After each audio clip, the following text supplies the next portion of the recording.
हैं कि मैं परमात्मा हूं, लेकिन वो हमारे गले नहीं उतरती, क्योंकि हमने जो ज्ञान सुना होता है वो अज्ञान होता है। हम परमात्मा को निराकार मान बैठे होते हैं, और जिससे भी हम सुनते हैं या कोई उन ऋषि महर्षियों के अनुभवों को हम पढ़ते थे, तो सभी ने अंत में एक निष्कर्ष दे रखा था कि परमात्मा तो निराकार है, उसको देखा नहीं जा सकता, केवल परमात्मा का प्रकाश ही हम देख सकते हैं। तो विद्यार्थी की इतनी अकल नहीं होती, इतनी बुद्धि काम नहीं करती कि वो टीचर के व्याख्यान पर कुछ टिप्पणी कर सके।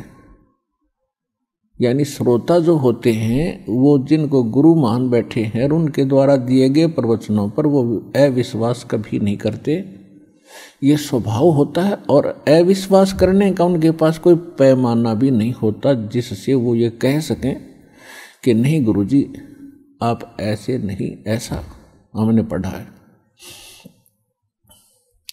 तो जिस कारण से परमात्मा ने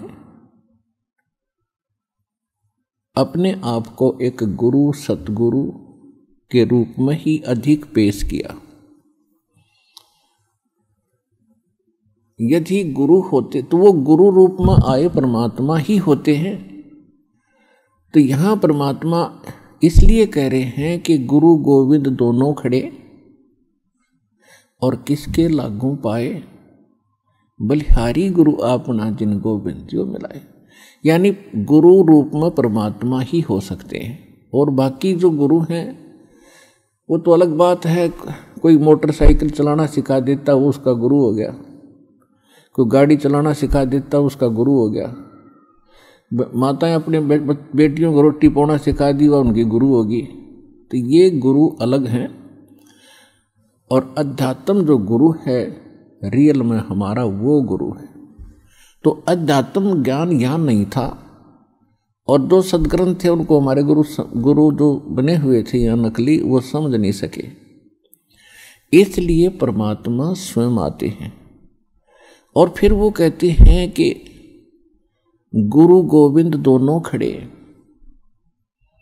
अब किसके लागू पाए, बलिहारी गुरु आपना जिन गोविंद जो मिलाए। तो वो कहते हैं गुरु को, गोविंद को छोड़कर हम गुरु को ही महत्व देंगे। तो गुरु परमात्मा ही हो सकते हैं, बाकी गुरु सभी अपने अपने सत्र के हैं, वो उनका अलग काम है। और जो अध्यात्म मार्ग में ज्ञान दे रहे हैं वो गुरु हैं ही नहीं, वो तो नकली हैं सारे। क्योंकि परमात्मा जो ज्ञान देता है, परमात्मा ने ज्ञान दिया वेदों का, परमात्मा ने ज्ञान दिया गीता का। यानी गीता में जो ज्ञान है वो परमात्मा वाला ही है, जो परमेश्वर ने इस ब्रह्म के अंदर फीड किया था, और वो वेद जो के तो बाहर निकले थे। उसके बाद गीता जी के अंदर जो इसने ज्ञान दिया है ब्रह्म ने, ज्योत स्वरूपी निरंजन ने, श्री कृष्ण जी में प्रवेश करके इस काल ने जो ज्ञान दिया, उसमें अधिकतर वेदों वाला ही ज्ञान है जो गॉड गिवन है, परमात्मा ने इसको दिया था।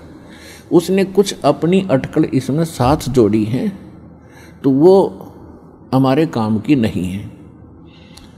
बहुत सी ऐसी गीता जी के अंदर बहुत सा दो तरफा ज्ञान है, जो वेदों से मेल खाता है गीता का ज्ञान वो ओके है, श्रेष्ठ है, और 90% गीता का ज्ञान वेदों से मेल खाता है।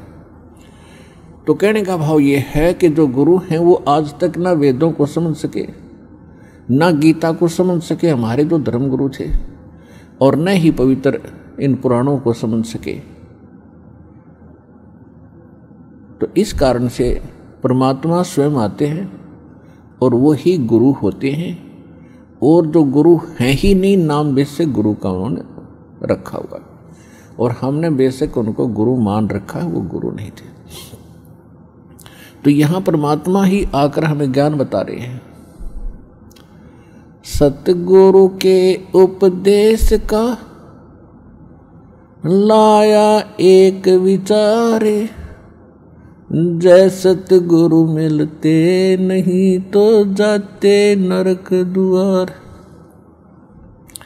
नरक द्वार में दूत सब करते खिंचातान, उनसे कबू ना छूटते फिर फिरते चारों खान। कबीर चार खानी में भरमते कबू न लगते पार, सो फेरा सब मिट गया मेरे सतगुरु के उपकार। सात समुद्र की मसी करूं लेखनी करूं बन राय, धरती का कागज करूं गुरु गुण लिख्यो न जाए। कबीर राम कृष्ण से कौन बड़ो, उन्हों भी गुरु कीन, तीन लोक के वे धनी गुरु अग अधीन। परमात्मा ने अध्यात्म मार्ग के अंदर प्रथम जो कड़ी है वो गुरु बताया है, और गुरु के बिना जो साधना करते हैं, मनमुखी साधना करते हैं, वो साधना नहीं है, उनका व्यर्थ प्रयत्न है। इसलिए गुरु बिन माला फेरते, गुरु बिन देते दान, गुरु बिन दोनों निष्फल हैं, से पूछो वेद पुराण। गर्भ योगेश्वर गुरु बिना लाग्या हर की सेव, कहें कबीर बैकुंठ से वो फेर दिया सुखदेव। राजा जनक गुरु किए फिर कीनी हर की सेव, कहें कबीर बैकुंठ को चले गए सुखदेव। गुरु की महिमा बताते हुए परमात्मा कह रहे हैं कि सुखदेव नाम के ऋषि को गर्भ में ही, मां के गर्भ में ज्ञान हो गया था कि मनुष्य जीवन केवल परमात्मा प्राप्ति के लिए ही प्राप्त होता है, और हम बाहर आकर के अपने मूल उद्देश्य को भूलकर केवल सांसारिक जोड़ तोड़ में, इन कोठी बंगले के बनानों में ही अपना जीवन नष्ट करके और एक हारे हुए जुहारी की तरह हाथ मसलते हुए चले जाते हैं। जब हम ये संसार छोड़कर चलते हैं तब हमें सब पता लग जाता है कि हमसे भारी भूल हुई है। हमने वो काम तो किया ही नहीं जो मनुष्य जीवन का करना था। ये तो पक्षियों जैसे ही काम किए और उसी में सारा जीवन नष्ट करके और फूले फिरते रहे। फिर ये वहां जाके रोता है जीव धर्मराज के सामने खड़ा होकर के, जहां इसका न्याय किया जाता है, इसका हिसाब होता है। तब बहुत रोता है, बहुत पछताता है, इसको पश्चाताप करता है। फिर इसको सब बातें याद आती हैं कि जब तू मानव शरीर प्राप्त करके यहाँ से गया था, कितना शुक्र मनाया था भगवान का, और क्या क्या प्रॉमिस किया था, भगवान भक्ति गणी करूँगा और पेट गुजारा तो आपने ही देना है दाता। तो उस समय उसको याद आती हैं वो बातें।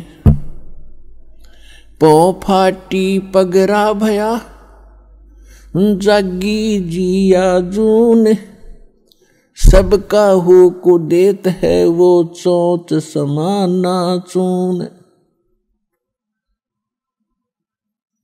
सभी प्राणियों का, जितने भी ब्रह्मांडों के अंदर जितने प्राणी हैं, सबका वो परमात्मा पालन करता है और सभी की उसको चिंता है। क्योंकि माँ के गर्भ में जब ये बालक होता है उस समय ना माता सहाय कर सकती है, ना को पिता का सहयोग वहाँ काम कर सकता है।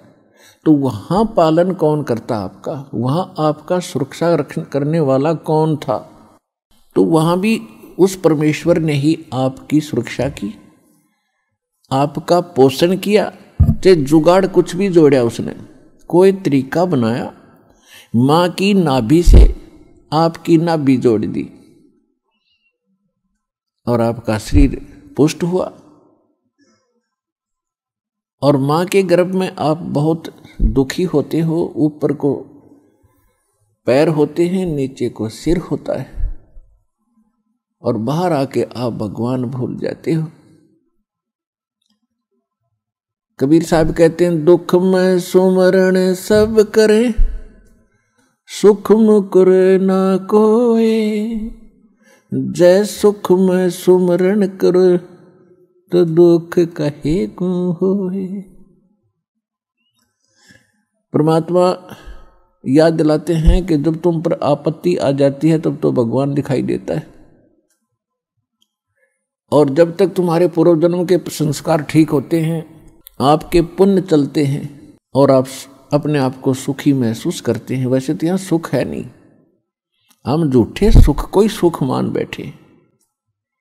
कबीर साहब कहते हैं, झूठे सुख को सुख है ये मान रहा मनमोद, जो सकल चबीना काल का कुछ मुख में कुछ बोध। फिर भी जब तक हम सुखी महसूस करते हैं तो भगवान से कोसों दूर रहते हैं। और भगवान की पूजा कैसी करते हैं? महीने 2 महीने 6 महीने में कभी इष्ट धाम पर मत्था टेक आए, शुक्रवार मंगलवार को प्रसाद बांट दिया, किसी दिन व्रत रख लिया। और अधिक लोग वर्तमान में तो नास्तिक ही हो चुके हैं, क्योंकि समय पर टूक मिल रहा है, अच्छी व्यवस्था होगी है, शिक्षा होगी है, अच्छी पोस्ट होगी है, खूब परमात्मा ने बुद्धि दे दी अपने बच्चों को, इन्होंने ट्यूबवेल लगा लिए हैं, नहरें अच्छी बना ली हैं, बढ़िया आहार समय पर मिलने लगा। अब भगवान से कोसों दूर हो गए और भूल गए उन दुखों को। परमात्मा कहते हैं, इसे सुख के आग लगे जो भगवान ते दूर करे। परमात्मा कहते हैं, सुख के माथे पत्थर पड़ो जो नाम हृदय ते जावे, और बलिहारी व दुख के जो पल पल नाम रटावे। पुराने समय में हमारे पूर्वज बताया करते थे बुजुर्ग कि वर्षा ना होती थी, भगवान को याद किया करते थे। कोई भी दुख आता था भगवान को बैठकर याद करते थे, हमारी आपदाएं टला करती थी। और अब भगवान 100 कोस दूर हो गया, अब तो बिजली याद रहती है, बिजली ना ही ट्यूबवेल चलाऊं वो भगवान याद नहीं आता। तो परमात्मा कहते हैं, इस सुख बाढ़ में पड़ो जिस तो भगवान की भूल पड़े। तो सत्संग में आने से फिर हमें याद होता है कि भगवान की कितनी आवश्यकता है। तो सत्संग में आने से फिर सुखी भी भगवान की भक्ति करेंगे। यदि दुखी व्यक्ति भक्ति करते हैं तो सुख देता है परमात्मा, उसका गुण है। और यदि सुखमय ही भक्ति करते रहें तो दुख है ना हो। और मूल काम मनुष्य जीवन का भक्ति ही करना था, वो हम भूल चुके थे। तो इसका ज्ञान संत और परमात्मा ही दिलाते हैं, सतगुरु दिलाते हैं। सतगुरु का बहुत अभाव हो गया और सत्संग सुन सुन कर इंसान बहरे हो गए। ये नकली संतों के अटपट खटिन, उनको बात का पता नहीं, कोई कख इनको पास नहीं। श्रद्धालु उनके ऊपर ड्योट होकर के, समर्पित होकर के अपना जीवन नाश कर गए। इतना बिगाड़ दिया धार्मिक इस मार्ग को, अब सेट करना दास के लिए कितना कठिन हो रहा है। इतने टीवी चैनल चलते हैं, सब पर कोरी बकवाद घड़ी जाती है इन संतों के द्वारा, कख भी पता नहीं, और सब सुन सुन कर बहरे हो लिए और उनको फाइनल मान चुके। तो इसका अब धीरे धीरे निवारण होगा इस संकट का, और सभी शिक्षित हैं। देख रहा दास के इतना विपरीत मार्ग है समाज के और पूर्व ज्ञान के, और उसके बाद भी कितनी सफलता मिली है, क्योंकि इसमें सत्यता घनी है और सत्य को कोई मिटा नहीं सकता। वो अपना स्थान बनाया करती है, लेकिन उसकी स्पीड स्लो होती है। भले ही धीरे धीरे चलेगा, लेकिन ये सफल होगा और एक दिन पूरा विश्व इस ज्ञान को और इस भगवान को स्वीकार करेगा और उद्धार होगा, सुखी होगा।